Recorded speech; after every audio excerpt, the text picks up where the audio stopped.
클린 뉴스 네트워크 21 CNN 21 방송입니다. 인권, 정의, 평화를 지향하는 저희 방송이 14주년 기념을 맞이했습니다. 또 이를 계기로 저희들이 좀 더 시청자들과 소통하는 방송, 또 시청자들의 또 눈과 귀가 되는 그런 방송에 더욱더 낮은 자세로 임할 것을 말씀을 드립니다. 자, 오늘 시사 이슈 코너는요, 정말 핫한 이슈가 되어버렸습니다. 헌정사상 최후라고 하는 그 헤드라인 뉴스를 들으셨죠? 예, 검찰총장 직무 배제 관련입니다. 이와 관련하여 찬반 여론이 대등하게 나오고 있습니다. 당장 장관의 이 명령대로, 직무 배제 명령대로 당장 탄핵을 해야 한다라고 하는 그런 측도 있고요. 또 반면 변호사 공익단체에서는 위법성을 언급하고도 있습니다. 또 여권의 또 검사 출신인 조응천 의원도 우리 장관이 너무 나간 것 아니냐라고 하는 그런 소리를 내고 있는데요. 국민들은 참 좀 지긋지긋하다라고 이야기를 하고 있습니다. 추와 윤의 대립 어디서 끝이 날까요? 또 대통령이 이제는 응답을 해야 된다라고 하는 그런 조심스러운 목소리도 있습니다. 여러 가지 참 반의 목소리를 오늘도 사람법인 더 좋은 정책연구원 이사장이신 김범태 박사님과 함께 시사 이슈 한번 검찰총장 직무 배제 이대로 괜찮은가, 또 좋은가, 타당한가, 어떤 또 후속 대책이 있을 것인가, 여러 각도로 앵글을 담아 보겠습니다. 오셨습니다. 예. 안녕하세요. 예, 우리가 원래 오전에 만나 뵙기로 했었는데 급한 일이 있으셔가지고 오후에 뵙습니다. 우리 아침에 이렇게 통상하면은 식사도 같이 하고 하는데 식사하셨습니까? 예. 예, 감사합니다. 예. 자, 우리 그 키워드는 이렇게 이제 미리 나눴으니까요. 헌정사상 초유 검찰총장 직무 배제 맞습니까? 이 헌정사상 초유. 예, 맞습니다. 예, 이제 과거에는 사실상 검찰이라고 하는 것이 뭐 평검사가 됐든 뭐 검사장이 됐든 검찰총장이 됐든 막강한 권력을 가진 권력 집단이었기 때문에 사실상 그런 검찰총장에 대해서 직무를 배제하거나 이러기가 쉽지 않았죠. 그렇습니다. 대통령도 사실상 쉽게 접근하기 어려운 상황에서 상당히 생소한 단어라 지금. 그렇죠. 어쨌든 사상 초유의 이런 일들이 벌어졌습니다. 다 법적으로 하는 거지 않습니까? 법 항목이 있다. 그렇죠. 그러니까 법적으로. 법적으로. 근데 이제 결국 지금 언론에 이제 회자되는 것처럼 이게 과연 장관의 권한과 관련해서 정당성이 있는 것이냐, 정말로 바람직한 것이냐, 이런 논란이 있을 수가 있어요. 논란이 있습니다. 지금 어떻게 보십니까? 저도 개인적으로는 좀 과도한 측면이 있다라고 얘기를 합니다. 물론 원인을 제공한 사람은 이제 윤석열 총장이기 때문에 그 원인에 비해서 이 직무 배제까지 가야만 되는가라고 하는 부분은 조금 시기적으로 저는 아니다. 알겠습니다. 예, 그렇게 그 원인 제공에 대해서 약간 말씀해 주실 수 있으십니까? 어떤 부분이 원인? 사실상 뭐 검찰은 잘 아시는 것처럼 정치적 독립성과 중립성이 중립성이 독립, 중립. 근데 어느 시점인가 윤석열 총장이 그러한 기대를 저버리고 정치적인 언행을 좀 해왔던 것이 사실상 누가 있었습니다. 봐도 누가 봐도 가장 중요한 것이 국정감사장에서 나온 발언이 어찌 보면 집권당을 비롯한 추미애 법무부 장관에 대한 심기를 굉장히 불편하게 했을 것이다. 그 중에서 핵심적인 것이 나는 장관의 부하가 아니다. 이건 개인적으로 저는 이제 추미애 장관 입장에서는 굉장히 분개할 수도 있는 그런 발언이지 않았을까. 이거 정치적인 이해관계를 떠나서 이런 것 같아요. 그래서 사적 그런 이해 충돌도 있지 않았을까. 사감에 의한. 그래서 적어도 그런 것들이 원인 제공의 하나였다. 그리고 그 이후에 일련의 검찰청을 순회하고 검사들과 어떤 이런 간담회라든가 집담회 등을 통해서 사실상 집권당의 입장에서 보면 정치적인 의도로 볼 수 있는 그런 일련의 발언들이 나오고 있었다. 특히 이제 그런 맥락에서 대전지검을 방문했을 때 네. 바로 이제 한수원 한전 검사 네. 그 결과를 가지고 바로 수사에 임하게 되는 이런 일련의 과정들이 결국은 집권당 입장에서 봤을 때, 특히 추미애 법무장관 입장에서 봤을 때 이게 고대 어떤 정치적인 그 행보가 아닌가라고 해서 이런 과정까지 오지 않았느냐 이렇게 보고 있습니다. 예, 뭐 사실 뭐 여쭤볼 말씀이 굉장히 많은데요. 워낙 지금 찬반의 의견들이 팽팽하지 않습니까요? 예. 앞서 말씀드린 것처럼 즉시 탄핵을 해야 된다. 그리고 또 잘 짚어주셨던 것처럼 정치적 독립성 또 중립성 이런 것에 대해서는 누가 보더라도 초등학생이 보더라도 초등학생은 모르지만 좀 고등학생 정도는 독해 능력이 있다고 하면은 그렇게 비춰질 가능성이 정치의 중립을 벗어나려고 하는 그런 가능성이 보였다는 그 계제 아닙니까? 예. 그런 부분에서 충분히 과거 정권하고 달리 지금 충분히 지금 현재 추미애 법무장관은 이렇게 검사법에 의해서 직무배제를 할 수 있는 가능성이 있었다. 더불어서 조금 좀 나가지 않았나 이런 그런 아쉬움을 몇몇 또 여권에서도 이야기하시는 분도 있으시니까 그렇게 말씀해 주셨어요. 자, 그렇다면 자, 검찰청법에는 지금 총장의 임기가 2년이라고 하는 임기가 보장이 돼 있지 않습니까? 예, 그래서 임기는 보장돼야 한다라고 보시는지, 예, 그리고 장관의 설명대로 앞서 이야기했던 것처럼 조그만 위법이 아니라 상당한 위법이 있다고 보시는지. 예. 저는 기본적으로 임기가 보장돼야 된다라고 보는 사람입니다. 임기는요? 예, 임기는 보장돼야 된다라고 보는데 지금 이제 장관께서 설명한 것처럼 상당한 위법이 있었다. 예. 사실상 근데 그 위법이라고 하는 것이 실질적으로 탄핵 그 사유까지 될 수 있는 정도가 예. 적어도 위법하게 되면 기본적으로 탄핵 사유가 되는 겁니다. 위법을 하게 되면 예, 뭐 그렇죠. 조그만 거든지 뭐 그 어떠한 행위가 됐든지 간에 검찰총장뿐만 아니라 검사는 네. 적어도 법에 위배된 상황이 발생하면 그것 자체가 탄핵 사유입니다. 물론 탄핵 사유가 된다고 해서 바로 탄핵이 이루어지는 것은 아니고 국회에서 이제 과반의 의결을 통과하고 또 헌법재판소에 가서 그것이 탄핵이 결정돼야 인용이 돼야만이 이제 탄핵이 되는 것인데 적어도 지금 장관께서 얘기한 것처럼 상당한 위법이 있다고 몇 가지를 설명을 했지 않습니까? 그것이 탄핵 사유도 될 수 있는데 과연 항상 집권 여당의 경우에서는 여론의 추이를 살필 수밖에 없다라고 하는 관점에서 보면 과연 국회에서 탄핵이 될 수가 있어요. 탄핵이 된다라고 하면 일단 과반수를 갖고 있으니까. 근데 그것이 헌재에 가서 탄핵으로 의결될 수 결정을 받아낼 수 있을 것이냐 이런 부분에 대해서는 조금 조심스럽게 접근하고 있지 않느냐라는 생각이 누가 조심스럽게 접근하고 있어요? 집권당에서. 집권당에서. 예, 그렇죠. 장관의 의도하고는 좀 다르게. 왜 그러냐고 하면 실질적으로 이제 국회에서는 뭐 과반 의석을 갖고 있으니까 통과될 수가 있어요. 그럼 이제 헌재에 올라가게 되면 당연히 이제 그 위법사항을 가지고 논란이 될 수 있고 직접 당사자인 이제 윤석열 총장이 나가기도 하고 변호인을 통해서 나가기도 하고 하겠지만 이쪽에서는 탄핵을 하게 되면 이제 법사위원장이 이제 원고가 돼서 나가게 됩니다. 법사위원장. 예, 그렇습니다.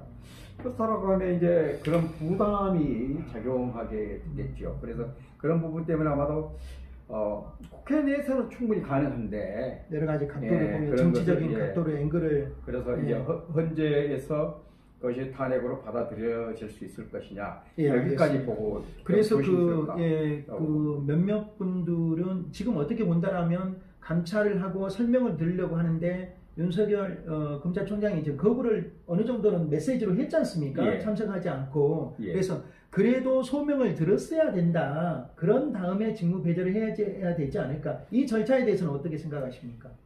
이제 그게 소명 듣고 하는 거. 사실 법이라고 하는 게 이런 게 있어요. 이헌령, 비헌령. 잘 모르겠습니다. 한번 말씀 한번 해주십시오. 귀 걸면 귀걸이, 코 걸면 코걸이라고 하는 비헐령, 비헐령. 예, 참 이거 법이라고 하는 게 왜 그러냐면, 법이라고 하는 글자를 보면 삼수변에 갈 것자입니다. 무슨 대로 얘기. 그러니까 그 해석에 따라서 달라질 수 있다. 그런 뉘앙스를 풍기고 있는데요. 결국은 이제 이번 사안을 보면 검사가 실질적으로 부당하다라고 얘기를 하고 있지 않습니까? 그 오늘까지 보면 뭐 고검 검사장들도 뭐 제보를 해달라는 성명을 받았고, 그런 것 같습니다. 지검장들도 그렇고 이러고 있는데, 이제 지금 뭐 몇 가지 사안을 가지고 추미애 장관께서 직무 배제를 했는데, 그게 핵심적인 것은 저는 이제 한 두 가지 정도가 있다라고 하는데, 가장 큰 것이 어찌보면 판사 불법 사찰입니다. 판사 불법 저는 사찰. 실질적으로 그것이 어느 정도까지 갔는지는 뭐 예전에는 전혀 그런 거 없었을까요? 있었죠. 있었는데 어떻든 간에 이 불법 사찰 문제가 이명박 정부에서 엄청나게 그 폭발력을 지닌 사안이었어요. 그런데 이번에 더군다나 이런 일이 벌어졌다고 하는 것에서 굉장히 저는 놀라움을 저 스스로 끄지 못했는데요. 판사 불법 사찰. 그 문건을 작성했던 검사는 아니다. 적어도 검사가 공소 유지에 필요해서 했다라고 얘기를 합니다. 근데 저는 그것 자체가 굉장히 바람직하지 않다. 왜냐하면 개인정보보호법에 분명히 그런 내용들이 있습니다. 개인정보보호법 8조에 보면 그 공소 유지를 위해서 필요해서 할 수도 있다라고 얘기를 하고 있는데 결국 거기 개인정보보호법에서 요구하는 그 사안은 저는 판사를 칭한다라고 보지 않습니다. 그럼 누구나 예를 들어서 저도 검사가 공판검사가 공소 유지를 하기 위해서 하는 것은 사실상 피해자 예전 피고인에 대해서 하는 것이지 법률적 판단하는 판사에 대한 사찰이나 이런 뭐 정보를 취득하고자 한다라고 하는 것은 말이 안 맞다. 상당한 무리가 있었군요. 그렇습니다. 그래서 적어도 그거는 개인정보보호법에도 위반된다. 저는 그렇게 말씀드릴 수가 있겠습니다. 그까지 안 가더라도 그냥 개인정보법에 위반된다라고 하는 것이죠. 그렇습니다. 그리고 공소권 유지하기 위해서 판사를 들여다본다는 거 무리가. 그럼 이게 한 가지고 하나 더는요. 또 하나는 이제 실질적으로 이제 그 감찰과 관련된 부분인데요. 뭐 검사를 두 사람을 보냈다라든가 뭐 문건을 보냈다라든가 이런 절차에 대해서 실질적으로 구체적으로 뭐 반대를 한 것이 아니라 그냥 되돌려 보냈다라거나 이런 일련에는 사실상 동의를 하지 않는 법무부의 감찰 행위에 동의를 하지 않는. 물론 그 과정에서 뭐 서면으로 답변을 할 수 있다 어쩌다 그런 얘기가 있었는데 어떻든 간에 감찰 관련 법에 의해서 보면 그런 행위에 대해서 동의를 하지 않은 것 이런 것들이 저는 다른 사안을 떠나서 두 가지를 핵심적으로 보고 있습니다. 그러니까 이것은 동의했어야 된다라고 하는 말씀이시죠. 동의를 하고 나서 예를 들어서 소명할 수 있고 그럴 수 있는데 그것 자체를 아예 안 했기 때문에 저는 문제가 될 수도 있다. 이렇게 보고 있습니다. 과가 아니라고 했으니까. 그러니까 어떻게 보면 나의 존엄을 건드렸다라고 하는 것인데 예전에 그 초창기에 그 좀 겸손했던 그 뉘앙스는 아닌 것 같아요. 지금 이제 그 머리가 되다 보니까 수장이 되다 보니까. 그것은 이제 뭐 자리가 그렇게 돼버렸는데. 결국 이제 임명 받을 당시하고 지금 상황이 어떻든 간에 무르익은 단계입니다 지금. 문제는 이제 이렇게 보는 거죠. 집권당은 어떻든 검찰 개혁이라고 커다란 그 물줄기를 흘러가는 대로 가려고 하는데 그 물줄기를 거슬려 영위를 하려고 하면 영유를 하려고 하면 좀 안 되잖아요. 그런 것 때문에 파생된 문제가 개인 간의 어떤 이해 충돌까지 거기에 덧붙여서 이런 일이 벌어지지 않느냐 저는 그렇게 보고 있습니다. 그렇습니다. 참 어떻게 보면은 그 유명한 말을 했던 검찰총장 사람한테 충성하지 않는다라고 하는 유명한 말을 했고 또 추미애 장관도 뭐 어록도 여러 가지가 있습니다만 상당히 세신 분이잖아요. 나쁜 의미는 아닙니다. 세신 분이잖아요. 고집도 있으시고 주장도 있으시고 또 판사 출신의 지금 민주당 대표까지 하신 분. 자, 두 분 다 자신의 뜻을 관철할 태세입니다. 끝까지 밀고 갈 것 같은데요. 마지막 이제 대법원에 가야 되지 않습니까? 예, 참으로 고약한 상황입니다. 이 관련해서 말씀해 주시고 정리 한번 해 주시죠. 예. 이제 바로 직무배제가 일어나는 바로 저녁에 인터넷으로 이제 예를 들면 집행정지 그 효력을 정지해달라는 가처분 신청을 냈어요. 예. 이제 그것은 이제 가처분 신청이라고 하는 거 잘 아시는 것처럼 상황이 급박하기 때문에 공식적인 소송에 들어가기 전에 이제 미리 내는 건데 본안 소송까지 간다라고 얘기를 하고 있습니다. 결국 이제 본안 소송, 가처분 신청, 또 본안 소송도 이제 언제쯤 낼지 모르겠는데 변호사까지 선임한 것 같아요. 그 다음에 이제 설사 이제 징계위원회를 이미 오늘 언론에서 보도된 것처럼 12월 2일 날 징계위원회를 열겠다라고 얘기했어요. 그러면 실질적으로 징계위원회에서 뭐 감봉이 내려질지 견책이 내릴지 해임이 내릴지 어떤 것이 내려질지는 모르지만 그 징계가 내려지면 또다시 그 징계 처분에 대한 취소 소송까지 하겠다. 이런 일련의 과정을 보면 실질적으로 윤석열 총장의 경우도 끝까지 법적 대응을 하지 않겠느냐라고 하는 점에서 이 싸움은 자칫 국민들은 굉장히 피곤해지고 또 이루 말할 수가 없습니다. 정부 차원에서 보면은 그리고 이제 여당 차원에서 보면은 검찰 개혁이라고 하는 이것을 하루속히 마무리돼야 되고 지금 공수처법이 지금 난항을 겪고 있는 이런 상황인데 이런 것까지 이제 덧붙여서 이제 복잡해지게 됩니다. 그렇죠. 그래서 이게 하나가 또 올라오는 거죠. 예. 그래서 이제 집권 말기에 들어서 이제 문재인 대통령의 입장에서는 뭐 여론들은 왜 문재인 대통령 가만히 있느냐 뭐 이러고 저러고 있는데 가만히 있을 수밖에 없다. 저는 그렇게 봅니다. 왜냐하면 청와대 쪽에서 지금 어떤 입장을 밝힌다라고 하는 것은 어느 편을 들어주는 것처럼 비춰질 수 있고 그러죠. 만약에 여기 이 과정에서 대통령이 할 수 있는 것은 검찰총장에 대한 뭐 임명을 해임하는 거 외에는 없어요. 예. 그러면 임기가 보장된 것을 했다라고 하는 엄청난 부담을 짓게 될 수밖에 없습니다. 그래서 그 누구도 적어도 그런 점에서 보면 실질적으로 이 문제가 굉장히 폭발성이 있는.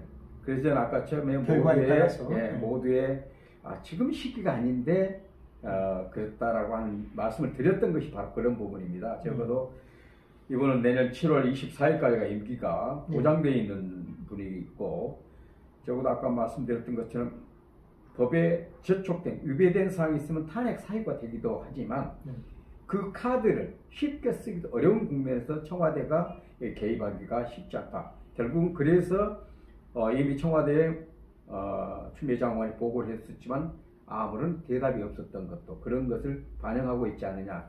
그래서 실질적으로 이 부분에서 검찰총장이나 추미애 장관이 이제 각자 나름대로 법적으로 무리가 없는 방향에서 대응을 할 것 같아요. 그럼에도 불구하고 좀 더 면밀하게 국민들을 바라보는 그런 것들이 있어야 되지 않을까. 진짜 코로나 정보를 이렇게 엄중하시고 더구나 지금 500명을 상해버렸는데 두 사람의 싸움같이 느껴져 버린 뉴스 독차지예요. 두 사람이 싸움같이 비춰져 버린 이런 것을 어떻게 국민들이 바라볼 것이냐 이런 것을 좀 한번 되짚어봤으면 좋겠다라는 말씀을 드리고 있습니다. 그렇습니다.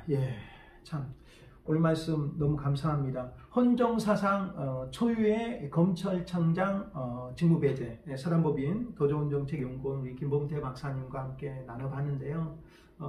정치적 해법 그리고 여러 가지 또 상당한 것들이 우리가 나란히 있으리라고 생각을 합니다. 끝에서 질문 드렸던 것처럼 끝까지 대립이 아마 될 것 같은데요. 국민 여러분 끝까지 갈 것 같음에도 우리의 본분은 다 하시고 코로나19에도 정말 또 이겨내시고 우리의 경제 뉴스가 참 좋아지고 있습니다. 코로나 지금 확진자 수가 줄어들고 있습니다라고 하는 이런 즐거운 뉴스가 우리가 헤드라인 뉴스가 나와야 되는데 추윤의 정말 대결 양상의 이런 것은 국민 여러분들을 좀 더 피곤하게 하는 뉴스인 것 같습니다. 뉴스에서 이 뉴스가 좀 사라지길 바라면서요. 코로나 이 전국에 건강 유의하시고요. 손 잘 씻으시고 너무나 지금 막중한 상태입니다. 코로나의 위기 잘 헤쳐나가는 거 잘 되시고 건강 유지 잘 하시길 바랍니다. 오늘 말씀 주셔서 감사하고요. 건강관리 특별히 우리 박사님께서 유의하시면 좋겠습니다. 네, 오늘 말씀도 우리 김범태 박사님께서 좌우의 균형을 가지고 굉장히 깊은 시선으로 통찰력 있는 말씀으로 우리에게 큰 울림을 주셨습니다. 우리가 균형 감각을 더 갖는 시간이 되었습니다. 코로나 전국 모두 다 함께 이 건강 위기 잘 극복했으면 좋겠습니다. 정말 고맙습니다. 오늘 말씀해 주신 김범태 박사님도 고맙습니다. 고맙습니다. 감사합니다. 네, 지금까지 보도 제작의 김주석, 진행의 저는 임영이었습니다.